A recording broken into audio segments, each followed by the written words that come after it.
அருட்பெரும் ஜோதி அருட்பெரும் ஜோதி தனிப்பெரும் கருணை அருட்பெரும் ஜோதி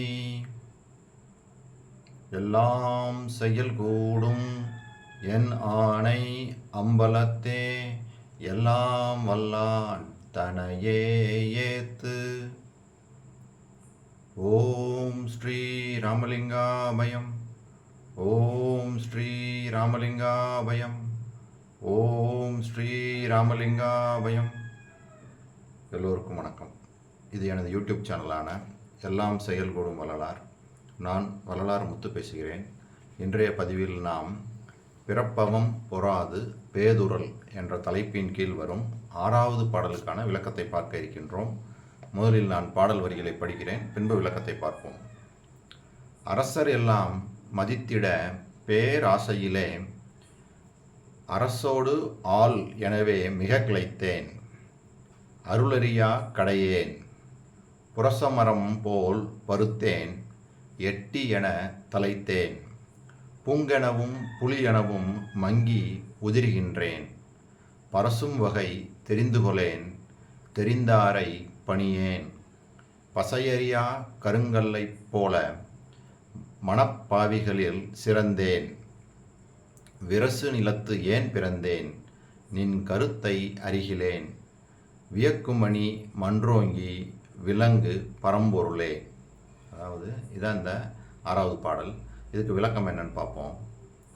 அரசர்கள் மதிக்க வாழ வேண்டும் என்ற பேராசையினால் அரசமரத்தோடு ஆலமரம் பின்னி பிணைந்து கிளை பரப்பி நிற்பதைப் போல அடிமைகள் கூட்டம் கூட்டி பொய் பேசி அகங்காரம் கொண்டு வாழ்பவனாகவும் அருள் பண்பு இல்லாமல் கீழ்ப்பட்டு இருப்பவனாகவும் புரசமரம் போல் பருத்த உடலையும் எட்டி மரம் போன்று தலைத்தாலும் புங்கை மற்றும் புளிய மரம் போன்று மங்கி காய்ந்து உதிர்கின்றவனாகவும் உன்னை வழிபடும் முறையை தெரிந்து கொள்ளாதவனாகவும் அவ்வாறு தெரிந்து கொண்டவர்களை பணிந்து அறிந்து கொள்ளாதவனாகவும் ஈரம் இல்லாத கருங்கல்லை போன்று கடின மனம் கொண்டு பாவிகளில் பெரும் பாவியாகவும் இருக்கும் இத்தகைய நான் இந்த நில உலகில் ஏன் பிறந்தேன்? கண்டோர் வியக்கும் மணிகள் பதித்த ஞான சபையில் உயர்ந்து விளங்கும் பரம்பொருளாகிய அருட்பெரும் ஜோதியே அப்படின்னு சொல்லி அவர் தனது மன வருத்தத்தை இங்கே இந்த பாடல் மூலமாக பதிவு பண்ணுறாங்க. நம்ம எப்பயுமே சொல்கிறது மாதிரி தான் இந்த குறைகள் எல்லாம் நமது குறைகளை எல்லாம் அவரது குறைகளாக ஏற்று அந்த மனம் வருந்தி இறைவனிடம் ஒரு விண்ணப்பமாகவே வைக்கிறாங்க. சரி, அப்போ இதில் என்ன சொல்கிறாங்க அப்படின்னா, பிறர் மதிக்க, அதாவது அரசரெல்லாம் மதித்திடன்றாங்க. அதாவது மற்றவங்கள் முன்னாடி எல்லாம் மதிக்கிறதுக்காக பலவிதமான நான் என்னோடய இயல்புத்தன்மையிலிருந்து மாறி ஒரு கூட்டம் கூட்டிக்கிறேன், பொய் பேசுகிறேன், அகங்கார ஆணவம்லாம் பண்ணி அப்போ தான் அவங்களுடைய நான் பெரிய ஆள் அப்படின்னு காமிச்சிக்கிறதுக்காக சில விஷயங்கள் எல்லாம் நான் செய்கிறேன். அதை சொல்கிறாங்க. அதோட கூட புரசமரம் போல் பருத்தேன் எட்டி என தலைத்தேன். புங்கெனவும் புலியெனவும் மங்கி உதிர்கின்றேன். அதாவது நான் என்னுடைய இயல்பு நிலையில் இல்லை, எல்லாமே பொய்யாக தான் இருக்கிறேன். அதாவது அருள் நிலைக்கு ஏறுவதற்கு நான் என்ன செய்யணுமோ அதை செய்யாமல் மற்ற எல்லா விஷயங்களும் செஞ்சுக்கிட்டு இருக்கேன் அப்படின்றாங்க. பரசும் வகை தெரிந்து கொள்ளேன் தெரிந்தாலும் பணியேன். அதாவது உன்னை வழிபடும் முறையை நான் தெரிந்து கொள்ளவில்லை. அவ்வாறு தெரிந்து கொண்டவர்களையும் நான் பணிந்து அவர்கள் மூலமாக நான் அறிந்து கொள்ளவில்லை. அப்போ இந்த பதிவில் நாம் வழிபடும் முறை, அதாவது ஜீவகாருண்யமே கடவுள் வழிபாடு அப்படின்னு சொல்லி வள்ளல் பெருமான் சொல்கிறாங்க. அதனால் நம்ம அதை பார்ப்போம். வள்ளல் பெருமான் அந்த ஜீவகாருண்யம் முதல் பிரிவில் என்ன சொல்லியிருக்காங்க, கடவுள் வழிபாடுன்னு சொல்கிறாங்க. எப்படி, எதனால் கடவுள் வழிபாடு அப்படின்றத விரிவாக இன்றைக்கி பார்ப்போம். சரி, அப்புறம் என்ன சொல்கிறாங்க, பசையறியா கருங்கல்லை போல் மனப்பாவிகளில் சிறந்தேன்.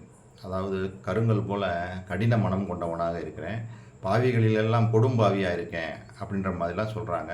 இதனால் நான் ஏன் பிறந்தேன் அப்படின்னு சொல்லி மன வருத்தத்தை இங்கே வெளிப்படுத்துகிறாங்க. சரி, இப்போ மற்றது எல்லாம் பொதுவாக இருந்தாலும் இதில் நம்ம முக்கியமாக பார்க்குறோம் இந்த பதிவில், உன்னை வழிபடும் முறையை தெரிந்து கொள்ளாமல் அவ்வாறு தெரிந்து கொண்டவர்களை பணிந்து அறிந்து கொள்ளாதவனாகவும் இருக்கின்றேன். சரி, வள்ளல் பெருமான் எப்படி கடவுள் வழிபாடு செய்யணும்னு சொல்லியிருக்காங்க ஜீவகாருண்யம் முதல் பிரிவில். அதை நம்ம படித்து தெரிஞ்சுக்கலாம் இந்த பதிவில். சரி, அதாவது உரைநடை பகுதி ஜீவகாருண்ய ஒழுக்கம் முதல் பிரிவு. ஜீவகாருண்ய ஒழுக்கமே கடவுள் வழிபாடு. உலகத்தில் மனித பிறப்பை பெற்றுக்கொண்டவர்கள் இந்த பிறப்பினால் அடையத்தக்க ஆன்ம லாபத்தை காலமுள்ள போதே அறிந்து அடைய வேண்டும். 1. அந்த ஆன்ம லாபம் எது என்று அறிய வேண்டில்,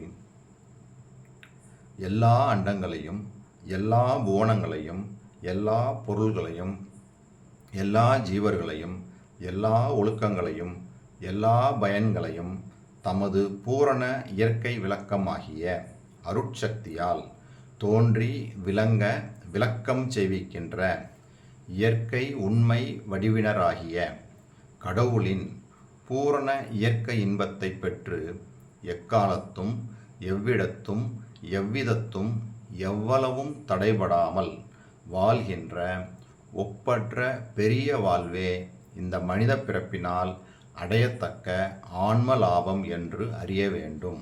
பார்த்தீங்களா, நாம் அடைய வேண்டிய இந்த ஆன்ம லாபம்ன்றது இதுதான். எவ்விடத்தும் எக்காலத்தும் எவ்விடத்தும் எவ்விதத்தும் எவ்வளவும் தடைபடாமல் வாழ்கின்ற ஒப்பற்ற பெரிய வாழ்வே இந்த மனித பிறப்பினால் அடையத்தக்க ஆன்ம லாபம் என்று உண்மையாக அறிய வேண்டும். சரி, அடுத்து 2வது கேள்வி அவரே கேட்டு பதில் சொல்கிறாங்க. கேள்வி இதுதான், இயற்கை இன்பத்தை பெற்று தடைபடாமல் வாழ்கின்ற அந்த பெரிய வாழ்வை எதனால் அடையக்கூடும் என்று அறிய வேண்டில், கடவுளின் இயற்கை விளக்கமாகிய அருளை கொண்டே அடையக்கூடும் என்று அறிய வேண்டும். இதுதான் அந்த கேள்விக்கு பதில். 3வது கேள்வி, கடவுளின் இயற்கை விளக்கமாகிய அருளை எதனால் பெறக்கூடும்? இதுதான் கேள்வி. இதுக்கு பதில், ஜீவகாருண்ய ஒழுக்கத்தினால் கடவுள் அருளை பெறக்கூடும் அல்லது வேறெந்த வழியாலும் சிறிதும் பெறக்கூடாது என்று உறுதியாக அறிதல் வேண்டும். தெளிவாக சொல்லிட்டாங்க. ஜீவகாருண்ய ஒழுக்கத்தினால தான் கடவுள் அருளை பெறணும், வேறு வழியில் போய் பெற முடியாது, பெறக்கூடாது.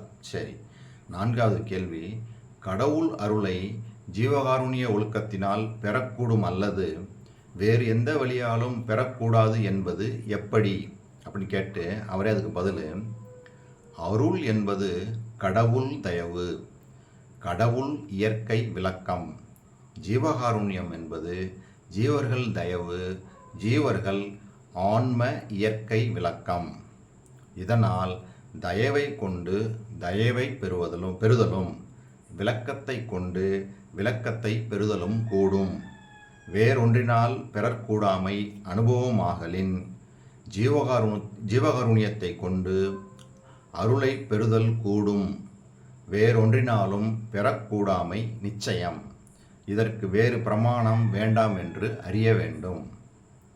அருளை பெறுவதற்கு ஜீவகாருண்யமே வழியாதலால் ஞானவழி என்பதும் சன்மார்க்கம் என்பதும் ஜீவகாருண்ய ஒழுக்கம் என்றும், அஞ்ஞான வழி என்பதும் துன்மார்க்கம் என்பதும் ஜீவகாருண்ய ஒழுக்கம் இல்லாமை என்றும் அறியப்படும். ஜீவகாருண்யம் விளங்கும் போது அறிவும் அன்பும் உடனாக நின்று விளங்கும். அதனால் உபகார சக்தி விளங்கும். அந்த உபகார சக்தியால் எல்லா நன்மைகளும் தோன்றும். ஜீவகாருண்யம் மறையும் போது அறிவும் அன்பும் உடனாக மறையும். அதனால் உபகார சக்தி மறையும். உபகார சக்தி மறையவே எல்லா தீமைகளும் தோன்றும். ஆகலின் புண்ணியம் என்பது ஜீவகாருண்யம் என்பதும், பாவம் என்பது ஜீவகாருண்யம் இல்லாமை என்றும் அறியப்படும். ஜீவகாருண்ய ஒழுக்கத்தினால் வரும் விளக்கமே கடவுள் விளக்கம் என்றும், ஜீவகாருண்ய ஒழுக்கத்தினால் வரும் இன்பமே கடவுள் இன்பம் என்றும், இவ்விளக்கத்தையும் இன்பத்தையும் பலகால் கண்டு அனுபவித்து பூர்த்தியடைந்த சாத்தியர்களே ஜீவன் முக்தரென்றும் அவர்களே கடவுளை அறிவால் அறிந்து கடவுள் மயம் ஆவார்கள் என்றும் சத்தியமாக அறிய வேண்டும். இப்போ இது வரைக்கும் நான் படித்து உங்களுக்கு புரிஞ்சிருக்குன்னு நினைக்கிறேன். தெளிவாக சொல்லிட்டு வராங்க. எவ்வளோ கிளியராக சொல்லிட்டு வராங்க. அவர் சொல்கிற ஒவ்வொரு விஷயமே வந்து தெளிவாக இருக்கும். ஆனால் ஜீவகாருண்ய ஒழுக்கம் என்பது என்ன? அதுக்கு பதில் அவர் சொல்கிறாரு, ஜீவர்கள் விஷயமாக உண்டாகின்ற ஆன்ம உருக்கத்தை கொண்டு தெய்வ வழிபாடு செய்து வாழ்தல் என்று அறிய வேண்டும். ஜீவர்கள் விஷயமாக ஆன்ம உருக்கம் எப்போது உண்டாகும் அப்படின்னு கேள்வி கேட்டு அதுக்கு பதில், ஜீவர்கள் பசி, தாகம், பிணி, இச்சை, எளிமை, பயம், கொலை இவைகளால் துக்கத்தை அனுபவிக்க கண்டபோதாயினும் கேட்டபோதாயினும் இவ்வாறு உண்டாகும் என்று அறிந்த போதாயினும் ஆன்ம உருக்கம் உண்டாகும் என்று அறிய வேண்டும். தெளிவாக சொல்லிட்டாங்க. அந்த ஜீவர்களுக்கு ஆன்ம உருக்கம் எப்போ உண்டாகும் அப்படின்னா, ஜீவர்கள் பசி, தாகம், பிணி, இச்சை, எளிமை, பயம், கொலை இதனால் மற்றவங்க அனுபவித்தாலும் சரி, அனுபவிக்க போகிறாங்க அப்படின்னு அதை தெரிஞ்சுக்கிட்டாலும் சரி, அந்த சமயத்தில் நமக்கு வந்து என்ன உண்டாகும்? ஆன்ம உருக்கம் உண்டாகும் அப்படின்னு சொல்லி சொல்கிறாங்க. சரி, இப்போ இந்த ஆன்ம உருக்கம் உண்டானதான் அதற்கு உரிமை என்ன அப்படின்றாங்க. அதான் இந்த உரிமையை தான் நம்ம வர வச்சுக்கிறணும். இந்த உரிமை இல்லாததுனால தான் இன்று வந்து பல நாடுகளிலும் போர் இதெல்லாம் நடக்கிறதுக்கு காரணம் இந்த ஆண்மநேய ஒருமைப்பாட்டு உரிமை இல்லாததுனால தான் இவ்வளோ பிரச்சனைகளும். பாருங்கள், தெளிவாக சொல்கிறாங்க பாருங்கள். ஜீவகாருண்யம் உண்டாவதற்கு உரிமை எது அப்படின்னு கேள்வி கேட்டு பதில், ஜீவர்கள் எல்லாம் ஒரு தன்மையாகிய இயற்கை உண்மை ஏகதேசங்களாய் சர்வசக்தியை உடைய கடவுளால் சிருஷ்டிக்கப்பட்டபடியால் ஒரு உரிமையுள்ள சகோதரர்களே ஆவர். சகோதரர்களுள் ஒருவர் ஒரு ஆபத்தால் துக்கப்படுகின்ற போதும் துக்கப்படுவார் என்று அறிந்தபோதும் அவரை தமது சகோதரர் என்று கண்ட மற்றொரு சகோதரருக்கு உருக்கம் உண்டாவது சகோதர உரிமையாகலின், ஒரு ஜீவன் துக்கத்தை அனுபவிக்க கண்டபோதும் துக்கப்படுகின்றது என்று அறிந்தபோதும் மற்றொரு ஜீவனுக்கு உருக்கம் உண்டாவது பழைய ஆன்ம உரிமை என்று அறிய வேண்டும். அதாவது ஜீவகாருண்ய அதாவது ஆன்ம உரிமை அப்படின்னு சொல்லி சொல்கிறாங்க. ஜீவனுக்கு, அதாவது ஒரு ஜீவன் இன்னொரு ஜீவன் மேலே உண்டாகக்கூடிய அந்த ஆன்ம உருக்கம் இருக்கும் பாருங்கள், அதைத்தான் வந்து அவர் என்ன சொல்கிறாங்க? ஆன்ம உரிமை அப்படின்னு சொல்லி சொல்கிறாங்க. சரி, இப்போ இதை சொன்னவங்க முத்தாய் இப்போ என்ன சொல்கிறாங்க பாருங்கள். ஜீவர்கள் விஷயமாக உண்டாகின்ற ஆன்ம உருக்கத்தை கொண்டு கடவுள் வழிபாடு செய்வது எப்படி தான் கேள்வி. ஓகே, இந்த ஆன்ம உருக்கம் வந்துடுச்சு, கடவுள் வழிபாடு என்ன, நீங்கள் என்ன அது வந்து என்னன்னு சொல்லுங்கள் அப்படின்னு அது பதில் சொல்கிறாரு.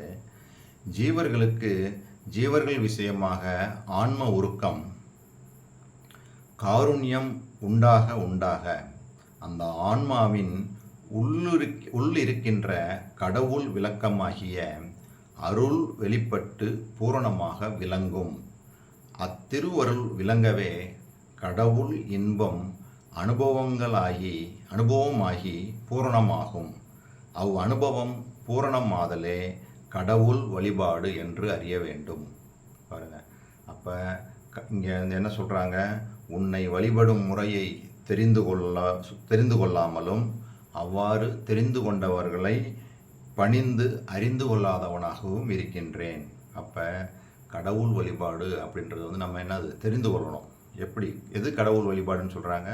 ஜீவகாருண்ய ஒழுக்கமே கடவுள் வழிபாடு அப்படின்னு சொன்னவங்க இவ்வளோ தெளிவாக டெஃபினேஷன் கொடுக்குறாங்க. அப்போ ஜீவர்கள் நம்ம வந்து என்ன பண்ணணும்? ஆன்ம உருக்கம் உண்டாகணும். மற்ற ஒரு ஜீவன் வந்து கஷ்டப்படுகின்றது, அது கஷ்டப்பட போகுது அப்படின்னு தெரிஞ்ச உடனே நம்மளுக்கு அந்த ஆன்ம உருக்கம் உண்டாகும்னு சொல்கிறாங்க.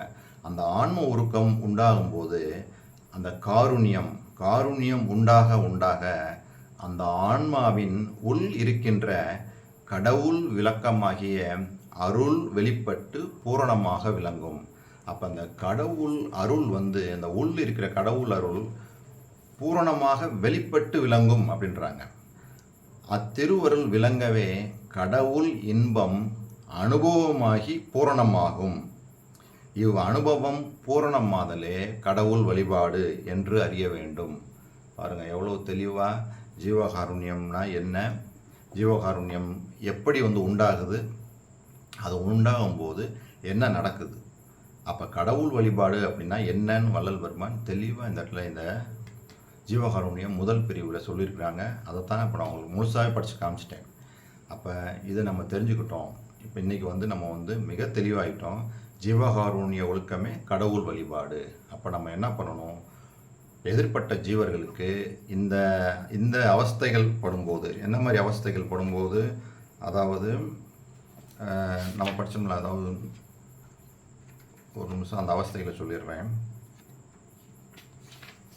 ஜீவர்கள் பசி, தாகம், பிணி, இச்சை, எளிமை, பயம், கொலை இவைகளால் துக்கத்தை அனுபவிக்க கண்டபோதாயினும் கேட்டபோதாயினும் இவ்வாறு உண்டாகும் என்று அறிந்த போதாயினும் ஆன்ம உருக்கம் உண்டாகும் என்று அறிய வேண்டும். பார்த்தீங்களா, இந்த மாதிரி விஷயங்கள்லாம் ஜீவர்கள் அது நம்ம எதுவுமே சொல்லவே வேணாம். அதை நம்ம இது பண்ணும்போதே உண்மை உள்ள என்ன ஆகும், ஆன்மா அப்படியே இயல்பாகவே உருவம், ஆன்ம உருக்கம் உண்டாகும். இந்த ஆன்ம உருக்கத்தை தான் அவர் அதிகமாக வரவழைச்சிக்கணும். அந்த ஆன்ம உருக்கம் வர வர வர தான் நம்மளுக்கு என்ன, அது கடவுளுடைய அந்த அருள் வெளிப்பட்டு விளங்குது அப்படின்றாங்க. அந்த அருள் வெளிப்பட்டு பூரணமாக விளங்கும் போது தான் கடவுள் இன்பம் அனுபவமாகி பூரணமாகும் அப்படின்றாங்க. இதைத்தான் இந்த அனுபவமாகி பூரணமாதலை தான் கடவுள் வழிபாடு அப்படின்றாங்க. ஸோ இந்த தெளிவோடு நான் இந்த வீடியோவை நிறைவு செய்கிறேன். அடுத்த வீடியோவில் நாம் 7வது பாடலுக்கான விளக்கத்தை பார்ப்போம். இதுவரை பொறுமை காத்து எனது வீடியோவை பார்த்த உங்களுக்கு கோடான கோடி நமஸ்காரங்களும் நன்றிகளும். அருட்பெரும் ஜோதி அருட்பெரும் ஜோதி தனிப்பெரும் கருணை அருட்பெரும் ஜோதி.